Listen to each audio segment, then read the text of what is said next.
حضرت بلال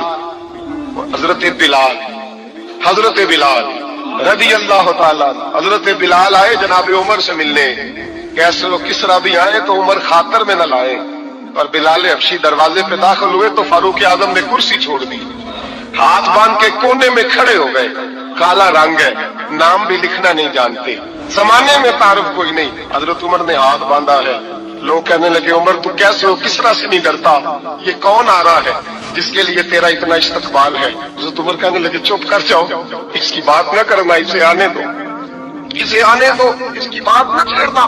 حضرت سیدنا بلال آئے، کہنے لگے امیر المومنین کیا کر رہے ہو؟ فرمایا نہیں چپ کر یار، بازو پکڑا، اپنی کرسی پہ بٹھایا۔ حضرت بلال کہنے لگے حضور میں غلام ہوں، مجھے تو طریقے بھی نہیں آتے ان کرسیوں پہ بیٹھنے کے، میں تو غریب ماں کا بیٹا، غلام باپ کی اولاد، سلیقہ، یہ آپ کیا کر رہے ہیں؟ تو حضرت عمر کہنے لگے بلال تھا تو غلام ہی، پر جب سے مصطفیٰ کا غلام بنا ہے تو ہمارا امام بن گیا ہے، اب تو امام ہے رسول اللہ کی امت کا۔ فرمایا تو مجھے دن یاد ہے جب مکہ فتح ہوا تھا تو ٹوٹ گئے تھے، بڑے بڑے سردار تھے، اور میرے نبی نے فرمایا بلال سے کہو کعبے کی چھت پہ چڑھ کے اذان دے، تو لوگوں نے کہا حضور یہ سارے جل گئے ہیں، کسی اور کی ڈیوٹی لگا دے۔ حضور نے فرمایا چپ کرو، بدر میں مار کھا کے اذان پڑے تو بلال، احد میں پتھر برسے اذان پڑے تو بلال، تپتے صحراؤں میں پڑے تو بلال، ہر جگہ مار کھائے تو بلال، اور آج اگر اللہ نے عزت دی ہے تو میں لوگوں کو دیکھ کے بلال کو عزت نہ دوں؟ میں بتانا چاہتا ہوں کہ رسول اللہ کی غلامی میں عزت ہے۔ فرمایا کوئی اوپر نہیں چڑھے گا، ابو بکر بھی نیچے، عمر بھی نیچے، عثمان و علی، طلحہ اور زبیر بھی نیچے۔ آج یہ حبشی غلام کعبے کی چھت پہ چڑھے گا اور میں دنیا کو بتاؤں گا کہ اصل عزت اسی کے پاس ہوتی ہے جو رسول اللہ کا غلام ہوا کرتا ہے۔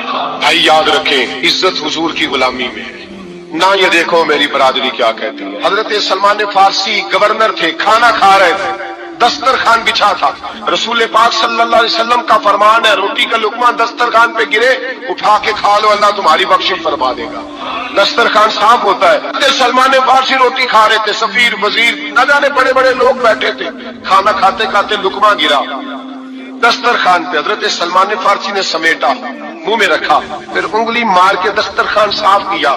ایک صحابی کان میں کہنے لگے سلمان کیا کر رہے ہو؟ کیا کر، آپ گورنر ہے، سوچئے تو صحیح، یہ لوگ کیا کہیں گے دنیا دار کے مسلمانوں کو روٹی نہیں ملتی، اٹھا اٹھا کے کھا رہے۔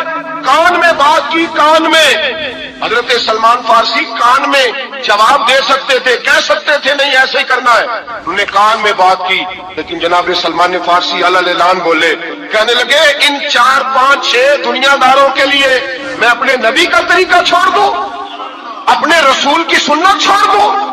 یہ 4 5 دنیا دار دنیا کی طرف دیکھ کے میں مصطفیٰ سے منہ موڑ لوں؟ پھر جوش جذبات میں سر سے پگڑی اتار دی، رونے لگے۔ آپ فرمانے لگے میں مدینے کے بازاروں میں کھجوریں اتارتا تھا، نوکریاں کرتا تھا، یہ جو میرے سر پر عزت کے بال ہیں یہ محمد عربی کے اگائے ہوئے ہیں، تو عمر تجھے جنت میں ساتھ لے کر کے جائے گا۔ بخاری شریف میں حدیث ہے، قاضی ایاز مالکی رحمۃ اللہ علیہ نے بڑی تفصیل سے لکھی ہے، راوی حضرت انس بن مالک ہیں۔ ایک بندہ بڑی دور سے آیا نبی پاک صلی اللہ علیہ وسلم کی زیارت کے لیے، بڑی دور سے۔ عرب کے جو سردار ہوتے تھے ان کے بڑے ناز نخرے ہوتے تھے، وہ خیر آج بھی ہیں، پروٹوکول کا ماحول آج بھی، یعنی وزیر صاحب کے آگے 2 4 گاڑیاں نہ ہوں تو ان کو مزہ ہی نہیں آتا، پولیس والے آگے پیچھے بھاگیں تو حالانکہ ان کو نہیں پتا کہ جو پولیس والے آگے پیچھے بھاگ رہے ہیں نا، یہ حکومت بدلی تو گرفتار کرنے بھی انہوں نے آنا ہے، لیکن وہ بڑا مزہ آتا ہے جب لوگ گاڑی کے پیچھے بھاگتے ہیں، کیا بات ہے جناب، بڑی بات۔ اور ہماری طبیعتوں میں پتہ نہیں کون سی، تو نبی پاک صلی اللہ علیہ وسلم کی خدمت میں وہ شخص بڑی دور سے آیا، تو عرب کے بادشاہوں کا مزاج تھا، پروٹوکول بڑا چاہتے تھے، ان کا تو یہ طریقہ تھا کہ حکمرانی کرنی ہے جیسے بھی ہو، اگر کسی غلام نے دھوپ میں بندھا رہ گیا، اونٹ اور چھاؤں میں نہیں باندھا تو درے مارتے تھے، اور اگر اس نے کھول کے باندھ دیا تو پھر بھی مارتے تھے، کہتے تھے اتنا سیانا ہو گیا تو انہیں پوچھا ہی نہیں، خود بخود ہی باندھ دیا۔ وہ شخص حضور کی بارگاہ میں آیا اور بہت سارے لوگوں کے پاس کیونکہ وہ جاتا تھا اپنے سربراہ کا پیغام لے کے، تو وہ کانپ رہا ہے جب حضور کی بارگاہ میں گیا، ڈر رہا ہے۔ اب ذرا بات کو سمجھنا، نبی پاک صلی اللہ علیہ وسلم نے اس سے فرمایا کیوں ڈرتے ہو؟ سادہ آدمی ہے، دیہاتی ہے، بدو ہے، اللہ کے رسول نے تھپ کی دی، کیوں ڈرتے ہو؟ تو کہتے حضور مجھے آداب نہیں آتے، اور مجھے ڈر آتا ہے کوئی بات اگر ایسی ہو گئی آپ مدینے کی حکومت کے سربراہ ہیں تو کہیں آپ ناراض نہ ہو جائیں۔ حضرت انس بن مالک فرماتے ہیں بات کہاں کی تھی، پہنچ کہاں گئی؟ جب اس نے یہ کہا نا کہ آپ تو حکومت کے سربراہ ہیں، کہیں کوئی غلطی نہ مجھ سے ہو جائے، تو نبی پاک کی آنکھوں میں آنسو آ گئے، حضور رونے لگے اور نبی پاک صلی اللہ علیہ وسلم فرمانے لگے نہ بھائی تو کسی حکومت کے سربراہ کے پاس نہیں آیا، نہ تو اس بیٹے کے پاس آیا ہے جس کی ماں گوشت کے خشک ٹکڑے کھا کے بھی گزارا کر لے گا، ذوق بن جائے۔ دیکھو نا آج تو لوگ بھول جاتے ہیں نا، کپڑے بدل لیتے ہیں تو وہ سمجھتے ہیں کہ شاید سارا کچھ ہی بدل گیا، یعنی گاؤں سے آ کر پڑھنے والے بھول ہی گئے ہیں کہ کس کی ماں نے کتنا زیور بیچا تھا۔ لوگ بھول جاتے ہیں چیزوں کو، اپنی ماضی کو یاد رکھیں۔ سید عالم صلی اللہ علیہ وسلم کے وصال ظاہری کے ایام قریب آئے تو حضور نے سرخ پٹی باندھی، تیز بخار ہے نبی کریم کو، دو صحابہ سہارا دے کے مسجد میں لائے، نبی پاک علیہ السلام کو بظاہر سہارا دے کے لایا گیا۔ کریم رسول نے لوگوں کو جمع کیا، حضور آج کیا ہونے والا ہے، آج کیا کہا جائے گا، آج کس لیے میٹنگ بلائی ہے؟ نبی کریم کے کل صحابہ جب مسجد میں جمع ہوئے تو کھچا کھچ مسجد بھری ہے۔ وصال ظاہری سے چند یوم پہلے کی بات، نبی پاک نے فرمایا آج تمہیں کوئی جہاد کی ترغیب نہیں دینی، آج کوئی نیا پیغام نہیں دینا، آج تمہیں بتانا ہے کہ رب نے اپنے بندے کو اختیار دیا ہے، چاہے تو دنیا میں رہے چاہے تو اس کی بارگاہ میں حاضر ہو جائے۔ اس عبد نے بارگاہ ربوبیت کی طرف لوٹنے کا ارادہ کر لیا ہے۔ حضرت صدیق اکبر رونے لگے تو صحابہ نے کہا تمہیں کیا ہوا؟ کہنے لگے سمجھ نہیں رہے، کسی کی بات نہیں کر رہے، نبی پاک تو اپنی بات فرما رہے ہیں، اس نے جانے کا ارادہ کر لیا۔ سنیے میرے بھائی، محبوب پاک نے فرمایا بھائی کسی شخص کو میری طرف سے کوئی تکلیف پہنچی ہو تو بدلہ لے سکتا ہے، بدلہ لے سکتا ہے، کسی کو تکلیف پہنچی ہو۔ صحابہ پھوٹ کے رونے لگے، محبوبہ کرم ہی کرم ہوا ہے، رحمت ہی رحمت آئی، آپ کے بارے میں گمان کرنے والا بھی دائرہ ایمان سے نکل جائے۔ حضور آپ کیا فرما رہے ہیں؟ فرمایا نہیں بھائی اٹھو۔ پیچھے سے جناب عکاشہ بن محصن اٹھے، ہاتھ کانپتے ہیں آگے بڑھے، کہنے لگے یا رسول اللہ ایک جنگ کے موقع پر آپ نے درہ مارا تھا، ننگی پیٹھ پر صفیں سیدھی کراتے، بات دل میں رہ گئی ہے، میں نے بدلہ لینا ہے۔ نبی کریم نے فرمایا بلال دوڑ کے جاؤ، فاطمہ کے گھر درہ پڑا ہے، درہ لاؤ۔ سیدنا بلال حبشی کہتے میں گیا، دستک دی، سیدہ طیبہ طاہرہ حضرت فاطمہ فرمانے لگی بلال کیسے آئے ہو؟ اماں جی وہ درہ چاہیے تھا۔ سیدہ کو تشویش ہوئی، کہنے لگے بلال نہ تو جنگ پہ جانا ہے، نہ جہاد ہے، نہ کوئی ایسا موقع ہے، حضور کی تو طبیعت مبارک بظاہر بڑی علیل ہے، درہ کیا کرے گے؟ حضرت بلال عرض کرنے لگے اماں جی ایک صحابی بدلہ لینے لگے ہیں، صاحب طبقات نے جملے لکھے ہیں، کہتے ہیں بی بی صاحبہ نے درہ بھی دیا اور امام حسن حسین کو بھی باہر نکالا۔ فرمانے لگی عکاشہ سے کہنا 100 درے مارے، ان دو شہزادوں کے جسم پر نبی پاک کے قریب نہ جائے، میں نے 2 بچے پیدا ہی اپنے محبوب پر قربان کرنے کے لیے کیے، ان کو لے جا۔ حضرت بلال کہتے میں 2 شہزادے لے کے آیا، اور جب دروازے میں میں لے کے پہنچا تو نبی پاک نے دیکھا تو آنکھوں میں آنسو آ گئے۔ فرمایا ان کو بٹھا دو، مجھے پتا ہے فاطمہ نے کیا کہہ کے بھیجا ہے۔ حضرت سیدنا بلال فرماتے ہیں درہ میں نے جناب عکاشہ کو دیا، حضرت عکاشہ درہ لے کے آگے جو بڑھے تو حضرت ابوبکر صدیق نے ان کے پیروں پہ ہاتھ رکھا، فرمایا عکاشہ میری طرف آ جا، مجھے مات درے، نبی پاک کے قریب نہ جا۔ مصطفیٰ کریم نے فرمایا ابوبکر تو ہٹ جا، اسے آنے دے۔ فرماتے میں چند قدم آگے گیا تو مولا علی شیر خدا نے میرے پیر پہ ہاتھ رکھا، کہنے لگے عکاشہ سوچ تو صحیح تو کیا کر رہا ہے؟ حضور نے فرمایا علی ہٹ جاؤ، میرا اور ان کا معاملہ ہے۔ جناب عکاشہ آگے بڑھ رہے، نبی کریم نے فرمایا میں اپنی امت کو درس دینا چاہتا ہوں، خبردار خبردار زندگی میں تمہارے ہاتھ سے زبان سے کسی کو تکلیف نہ پہنچنے پائے، خبردار یاد رکھنا وہ معاشرے بگڑ جاتے ہیں، وہ معاشرے تباہ کر دیے جاتے ہیں جہاں ظلم ہوتا ہے، جہاں زیادتی ہوتی ہے، جہاں لوگوں کو ستایا جاتا ہے۔ محبوب کریم کے قریب آئے حضرت عکاشہ کا، حضور میری پیٹھ ننگی تھی، آپ بھی ذرا کپڑا ہٹائیے۔ نبی کریم نے پیٹھ سے کپڑا ہٹایا، جناب عکاشہ نے درہ جو اٹھایا تو صحابہ کی چیخیں نکلی، حضرت عکاشہ نے درہ دور پھینکا، حضور کے پتنے اطہر سے لپٹ گئے، چوبنے لگے، کہنے لگے حضور وہ تو صفیں سیدھی کراتے لگ گیا تھا، آپ نے کہاں مارا تھا؟ یا رسول اللہ میں تو بہانہ بنا رہا تھا کہ جاتی دفعہ مجھے وجود چومنے کا موقع نصیب ہو جائے، مجھے یہ موقع نصیب ہو جائے۔ میرے حبیب نے فرمایا جس نے جنتی دیکھنا ہو میرے عکاشہ کی زیارت کر لے۔ بھائی ظلم کا دروازہ کھلا ہوا اور لوگ بھول جاتے ہیں زیادتی کرتے ہیں، وہ بہو سے ہی کیوں نہ کرے، وہ اپنے گھر کے بھول جاتے ہیں کہ شاید پوچھنے والا کوئی نہیں، شاید میزان نہیں لگے گا۔ ایران کے بادشاہ نے اپنے بیٹے کو پڑھانے کے لیے ایک استاد صاحب کا بندوبست کیا، استاد صاحب کو کہا کہ میرے بچے کو دین پڑھائیے، میں چاہتا ہوں کل اس نے انعام حکومت کو سنبھالنا ہے تو یہ دین سے آگاہ ہو جائے، اس کو کچھ سکھائیے، پڑھائیے۔ بہت نیک بزرگ بڑے درویش عالم پڑھانے لگے، اسباق مکمل ہو گئے، دین کی اسباق قرآن مجید پڑھایا، احادیث طیبہ کا درس دیا، اصول فقہ سے روشناس کرایا۔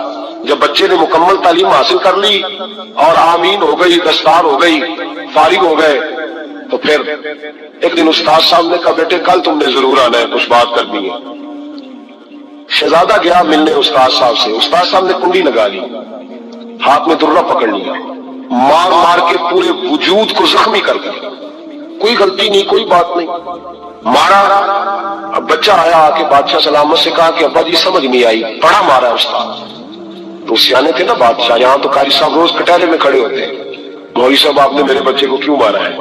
آپ 8,000 کے مولوی ہیں، میرا کئی کروڑ کا بچہ ہے، سویرے بدل لیں گے، خبردار آپ نے بچے کو ہاتھ لگایا، اپنی حیثیت میں رہے ماں سے۔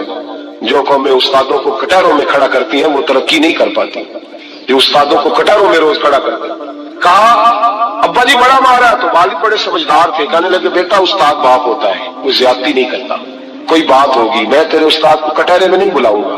اماں سے بات کی، اماں کہنے لگی بیٹا میں تیرے باپ سے کیسے بات کروں، ڈرا تھا۔ وقت گزر گیا، 22 سال بیت گئے، 22 سال گزر گئے، بادشاہ کا انتقال ہوا، شہزادہ تخت پہ بیٹھا، پہلا حکم یہ دیا کہ میرے استاد کو بلاؤ، پہلا حکم۔ استاد جی بوڑھے ہو گئے تھے، چھڑی کے اوپر ٹیک لگا کے آئے اور بھمیں سفید ہو کے جھک گئی تھیں، یوں آنکھ کھول کے بڑی مشکل سے دیکھا، کہنے لگے شہزادے حکم ہو۔ کہا میں شہزادہ نہیں، اب میں بادشاہ بن گیا ہوں۔ استاد جی 22 سال بیت گئے، آپ نے مارا تھا، پر وہ درد چونکہ زیادتی کی تھی، میرا قصور کوئی نہیں تھا، تو نہ میری روح سے درد گیا ہے نہ میرے جسم سے گیا ہے، میں بے اختیار تھا، پوچھ نہیں سکتا تھا، آج با اختیار ہوا ہوں۔ سب سے پہلے پہلا حکم آپ کو دیا، بلایا ہے، بتائے کیوں مارا تھا، کیوں مجھے مارا تھا، میری زیادتی بتائے۔ تو استاد بوڑھے استاد کی آنکھیں آنسوؤں سے بھر گئی، کہنے لگے بیٹے بس آج کے دن کے لیے مارا تھا، یہ جو دن آ گیا نا میری زندگی میں اس لیے مارا تھا، یہ میں چاہتا تھا میری زندگی میں وقت آئے، آج کے بس میری مراد پوری ہو گئی۔ کہا صاحب کس لیے، مجھے بھی سمجھائے۔ آپ فرمانے لگے کتنی دیر ہو گئی تجھے مار کھائے ہوئے، کتنا زمانہ بیت گیا؟ کہنے لگا 22 سال۔ فرمایا زخم بھولے تو نہیں، درد ختم تو نہیں ہوئی، تمہیں بات 1 منٹ کے لیے بھی تمہارے حافظے سے محو تو نہیں ہوئی؟ کہ استاد جی روز رات کو یاد آتا، روز خیال آتا تھا۔ استاد کہنے لگے بھائی تو بے اختیار تھا، پوچھ نہیں سکا، 22 سال تجھے یاد رہا، مجھے پتا تھا تو ایک دن حکمران بنے گا، میں نے تجھے اس لیے مارا تھا کہ بیٹے یاد رکھنا کسی پہ ظلم نہ کرنا، اگر تجھے 22 سال تک یاد رہا ہے تو جس پر تو ظلم کرے گا اسے بھی قیامت تک یاد رہے گا، اور یہ یاد رکھنا تو آج با اختیار ہوا تو تو نے مجھے بلا لیا ہے، قیامت کے دن غریب با اختیار ہو جائیں گے، مظلوم با اختیار ہو جائیں گے، وہ با اختیار ہوں گے باللہ الواحد القہار، رب کریم کی بارگاہ کے اندر ان کا اختیار ہوگا، اکیلے اللہ کی حکمرانی ہوگی، پھر وہ بلائیں گے بڑے بڑے قد بلا، دنیا میں جن کی پگڑیاں اونچی تھی وہ سر جھکائے کھڑے ہوں گے، دنیا میں جو ڈکٹیٹر بنتے تھے ان کی پشتیں لال ہوں گی، ان کو غدار لکھا جائے گا، قیامت تک نہیں بھولے گا۔ ظلم کرنا تو سوچ سمجھ کے کرنا، نہ کرنا جتنا تم سہ سکتے ہو، اتنی زیادتی کرنا جتنی قیامت میں تم برداشت کر سکتے ہو۔ میرے نبی کریم صلی اللہ علیہ وسلم نے فرمایا ظلم سے بچو، یہ قیامت کے اندھیروں میں سے ایک اندھیرا ہوگا، زندگی میں زیادتی نہ کریں، اگر تھوڑی دیر کے لیے کچھ چیز برداشت کر جائیں گے تو وہ فائدہ دے جائے گی، کچھ دیر کے لیے اگر سہ جائیں گے تو نفع مل جائے گا، سہنے کی کوشش کریں لیکن زیادتی نہ کریں، نظر کو، سوچ کو، ذہن کو پاک رکھیں، اور میرے بھائی زندگی پوری ظلم سے بچیں، زیادتی سے بچیں۔ حضرت ابو ذر غفاری رضی اللہ تعالیٰ عنہ فرماتے ہیں چونکہ میں چودھری تھا، سیدنا بلال حبشی رضی اللہ تعالیٰ عنہ کے پاس میں بیٹھا تھا، کسی بات میں بات آگے بڑھی اور بڑھتے بڑھتے بات شکنجی تک چلی گئی، رائے کے اختلاف نے باتوں میں تلخی پیدا کر دی، اور جب تھوڑے لفظ اور تیز ہوئے تو میں نے انہیں کہہ دیا چپ کر، تو افشن کا بیٹا ہے۔ کس کے بیٹے تھے حضرت بلال؟ کہتے جب انہوں نے مجھے کہا میرا دل بڑا ٹوٹا، پھر میں نے ارادہ کیا کہ میں نے حضور کی بارگاہ میں نہیں عرض کرنی، اب ہر بات کی ہم حضور کی بارگاہ میں شکایت کریں، لیکن میں جا کے مسجد میں بیٹھا اور جب سرکار آئے نا، ارادہ نہیں تھا کہ عرض کروں گا، لیکن حضور کا چہرہ دیکھا تو دکھ میرا خود ہی تازہ ہو گیا،